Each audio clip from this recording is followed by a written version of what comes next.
नमस्कार।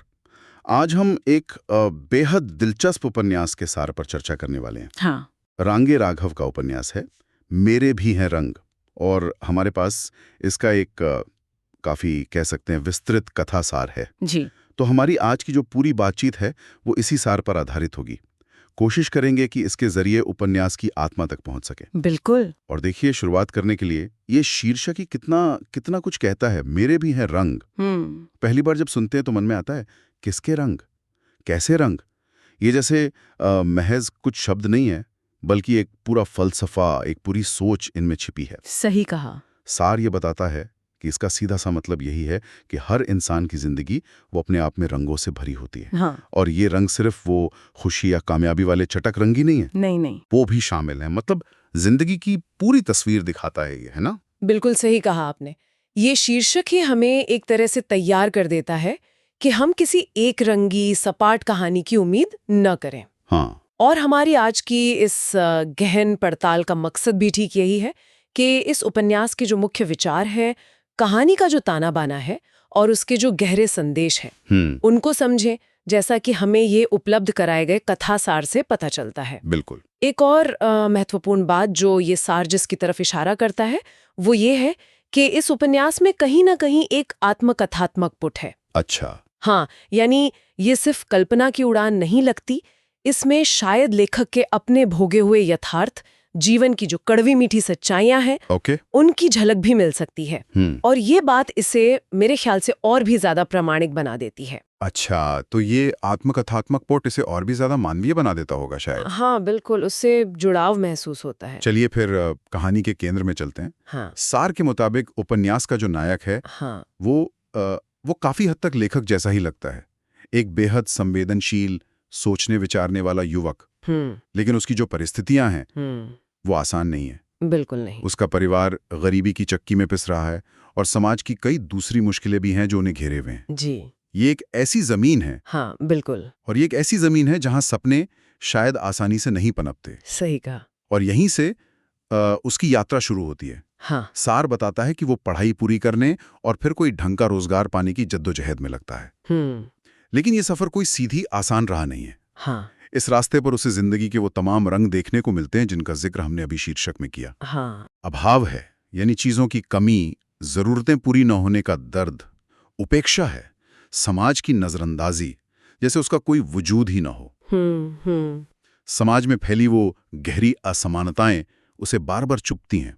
अमीर और गरीब के बीच की वो खाई। बिल्कुल। और इन सब के बीच जो मानवीय रिश्ते हैं उनमें भी वो एक खिंचाव महसूस करता है। बनते बिगड़ते समीकरण देखता है, यहां तक कि रिश्तों के टूटने का दर्द भी झेलता है। जी। सार पढ़कर ऐसा लगता है मानो वो हर मोड़ पर जिंदगी से पूछ रहा हो, मेरा क्या, मेरे हिस्से क्या हैं, क्या मेरे हिस्से में भी कोई रंग आएगा? और यहीं पर देखिए, कहानी का एक बहुत ही दिलचस्प पहलू सामने आता है जो नायक की आंतरिक कश्मकश है। अच्छा। यानी उसके मन के भीतर चलने वाला वो संघर्ष, वो द्वंद्व। सार इस पर काफी जोर देता है। उसे साफ तौर पर समाज में ये वर्ग भेद, ये अमीर गरीब का फर्क दिखाई देता है। वो देखता है कि कैसे एक तरफ कुछ लोगों के पास जरूरत से ज्यादा है, हाँ। और दूसरी तरफ ज्यादातर लोगों के पास बुनियादी चीजें भी नहीं है।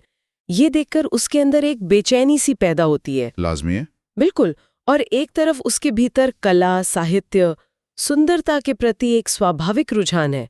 एक कोमल हृदय है जो कुछ रचना चाहता है, कुछ गढ़ना चाहता है।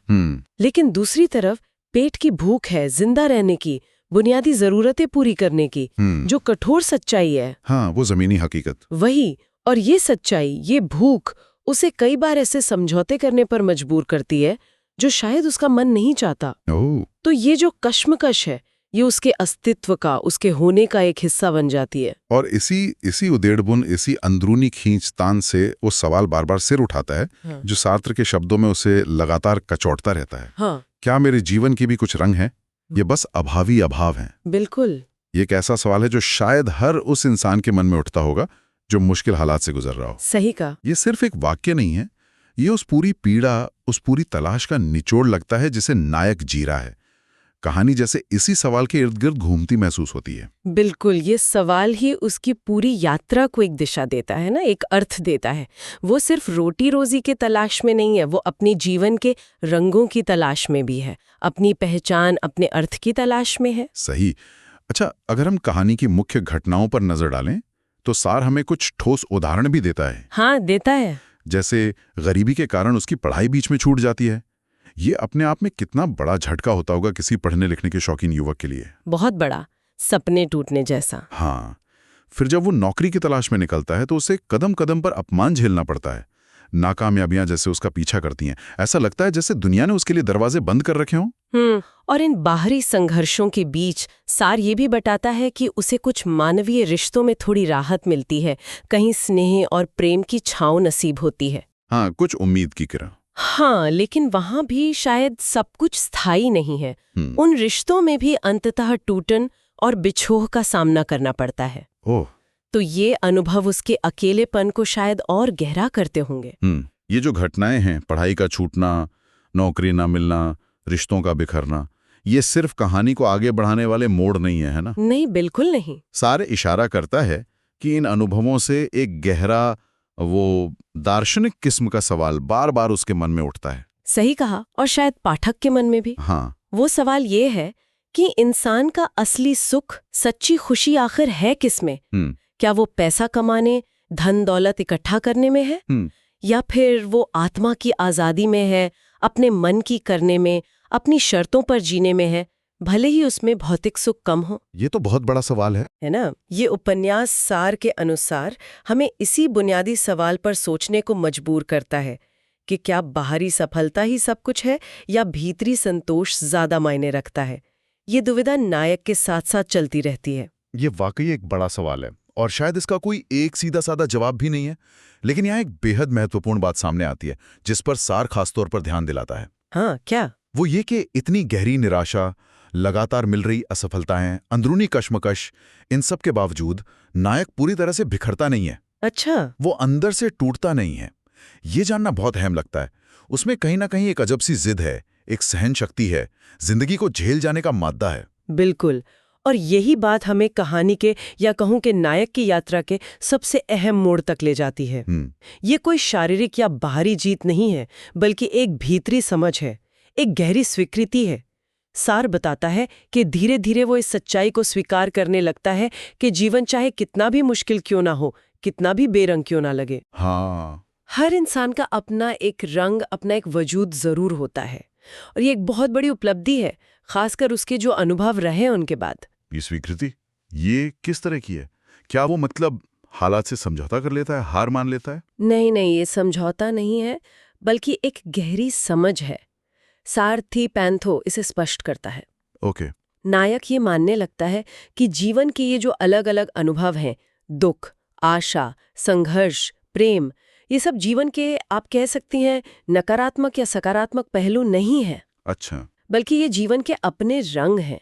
जैसे एक पेंटिंग में हर रंग का अपना महत्व होता है, हाँ। वैसे ही जीवन में हर अनुभव का। वो मानने लगता है कि ये रंग कभी दुख के गहरे शेड्स हो सकते हैं, कभी उम्मीद की हल्की पीली आभा, कभी संघर्ष का तपता नाल रंग, तो कभी प्रेम का शीतल नीला रंग। ये सब मिलकर ही तो जीवन की तस्वीर पूरी करते हैं। इन्हें अलग करके नहीं देखा जा सकता। वाह, ये नजरिया तो बिल्कुल अलग है। तो मतलब वो दुख और संघर्ष को भी जीवन के रंगों के तौर पर स्वीकार कर लेता है, उन्हें नकारता नहीं। हाँ, सार यही बताता है। और इसी स्वीकृति के साथ उपन्यास का अंत होता है। सार कहता है कि उपन्यास का अंत एक दार्शनिक स्वर लिए हुए है। कोई नाटकीय मोड़ या कोई बड़ी सफलता नहीं, बल्कि एक शांत गहरी समझ। नायक की अंतिम स्वीकृति क्या है? सार में उसके शब्द मुझे लगता है बहुत मायने रखते होंगे। बिल्कुल। सार में नायक के अंतिम विचार कुछ इस तरह से बताए गए हैं। वो कहता है, हाँ, मेरे भी रंग हैं, चाहे वे दुख के हो या संघर्ष के। जीवन की सार्थकता इसी में है कि हम अपने रंगों को पहचानें और उन्हें जिएं। जीवन की सार्थकता इसी में है कि हम अपने रंगों को पहचानें और उन्हें जिएं। हाँ, ये शब्द बहुत गहरे हैं। ये दिखाते हैं कि उसने जीवन की पहेली को अपने तरीके से सुलझा लिया है। सही। उसने समझ लिया है कि सार्थकता सिर्फ सफलता या खुशी पाने में नहीं है, बल्कि अपने हिस्से आए हर अनुभव को, हर रंग को, चाहे वो कितना ही मुश्किल क्यों ना हो, पूरी ईमानदारी से जीने और पहचानने में है। ये एक तरह की आत्मखोज है जो उसे तमाम थपेड़ों के बाद हासिल होती है। इस स्वीकृति का महत्व क्या है?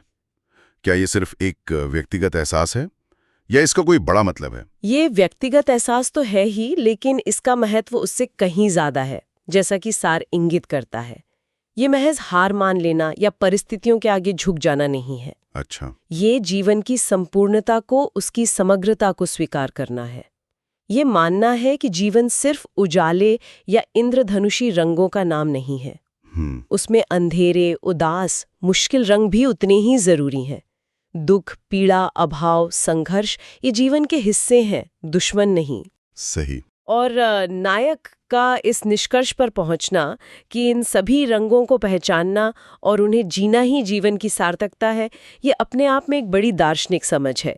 ये जीवन को टुकड़ों में नहीं बल्कि एक पूरे कैनवस की तरह देखने का नजरिया है। तो अगर हम इस पूरी चर्चा को समेटें और सिर्फ इस कथासार के आधार पर उपन्यास के मुख्य संदेशों को निकालने की कोशिश करें, तो क्या बातें प्रमुखता से उभरती हैं? मेरे ख्याल से सार से कुछ बेहद स्पष्ट और गहरे संदेश मिलते हैं। पहला और सबसे अहम तो यही है, जैसा हमने बार बार कहा, कि जीवन सिर्फ सुख, सफलता या सकारात्मक अनुभवों का ही दूसरा नाम नहीं है। हाँ बिल्कुल, ये सोचना जीवन को बहुत सीमित कर देना होगा। सही कहा। दूसरी बात जो इसी से जुड़ी है वो ये कि संघर्ष, अभाव, पीड़ा, जिन्हें हम अक्सर नकारात्मक मानकर टालना चाहते हैं, हाँ, वो असल में जीवन के अभिन्न अंग हैं। वो भी जीवन के रंग हैं। उन्हें नकारने के बजाय उन्हें स्वीकार करने और उनसे सीखने में ही शायद ज्यादा परिपक्वता है। सार यही सुझाता है। बिल्कुल। और तीसरा महत्वपूर्ण संदेश जो सार से निकलता है वो ये कि इंसान की असली पहचान उसके अनुभवों से बनती है। अच्छा। हम जो कुछ भी झेलते हैं, चाहे वो अच्छा हो या बुरा, वो हमें गढ़ता है, हमें वो बनाता है जो हम हैं। हर अनुभव, चाहे वो कितना ही तकलीफदेह क्यों न हो, हमें कुछ सिखा कर जाता है, हमारे व्यक्तित्व में एक नया रंग भरता है। ये बात तो है। और आखिर में शायद सबसे बड़ा और सबसे ज्यादा उम्मीद देने वाला संदेश कि हर व्यक्ति का जीवन अपने आप में अनूठा और अद्वितीय है। हाँ बिल्कुल। हर जिंदगी के अपने खास रंग होते हैं। किसी के जीवन की तुलना किसी और से नहीं की जा सकती। सही। हर किसी की अपनी कहानी है, अपने संघर्ष हैं, अपनी छोटी बड़ी जीतें हैं, अपने अनूठे रंग हैं। सार हमें यही बताता है कि नायक अंततः अपने इन्हीं अनूठे रंगों को पहचानता और स्वीकारता है। बिल्कुल, ये संदेश बहुत ताकतवर है। ये हमें याद दिलाता है कि हमें अपने जीवन को बाहरी पैमानों से नहीं बल्कि अपने आंतरिक अनुभवों और अपनी यात्रा के संदर्भ में देखना चाहिए। तो कुल मिलाकर इस कथा सार के आईने में रांगे राहों का उपन्यास मेरे भी हैं रंग एक गहरे मानवीय दस्तावेज की तरह लगता है। हाँ, लगता है। ये एक संवेदनशील युवक के संघर्षों, उसकी आंतरिक यात्रा और अंततः जीवन की जटिलताओं की स्वीकृति की कहानी है। यह हमें याद दिलाता है कि जिंदगी के कैनवस पर हर रंग जरूरी है, सुख के भी, दुख के भी, आशा के भी और संघर्ष के भी। और इन सभी रंगों को अपनाना ही शायद जीने की कला है। यहाँ एक बात और सोचने वाली है जो इस सार से उभरती है और हमें आगे विचार करने के लिए छोड़ जाती है। जरूर। सार ये बताता है कि नायक अंततः अपने दुख और संघर्ष के रंगों को भी जीवन के हिस्से के रूप में स्वीकार कर लेता है, उन्हें भी अपने रंग मानता है। हाँ। ये हमें इस सवाल पर सोचने को मजबूर करता है, क्या जीवन की पूर्णता या सार्थकता केवल सकारात्मक अनुभवों को हासिल करने और नकारात्मक को दूर भगाने में है, या फिर उन अनुभवों में जिन्हें हम अक्सर नकारात्मक कहते हैं, जैसे पीड़ा, अभाव, असफलता, उन्हें भी पूरी तरह जीने, समझने, उनसे सीखने और उन्हें अपने जीवन के ताने बाने में बुन लेने में भी उतनी ही या शायद उनसे भी ज्यादा गहराई और सार्थकता छिपी हुई है। वाह। क्या अंधेरे रंगों के बिना उजाले रंगों की कीमत समझी जा सकती है? ये एक ऐसा सवाल है जिसका जवाब शायद हर किसी को अपने भीतर खोजना होगा। ये वाकई एक गहरा और विचार करने लायक नुक्ता है। जीवन की जटिलता और उसकी खूबसूरती शायद इसी में है। आज इस सार पर इतनी गहराई से चर्चा करने के लिए आपका बहुत बहुत शुक्रिया। शुक्रिया। और हमारे श्रोताओं का भी इस सफर में हमारे साथ रहने के लिए धन्यवाद।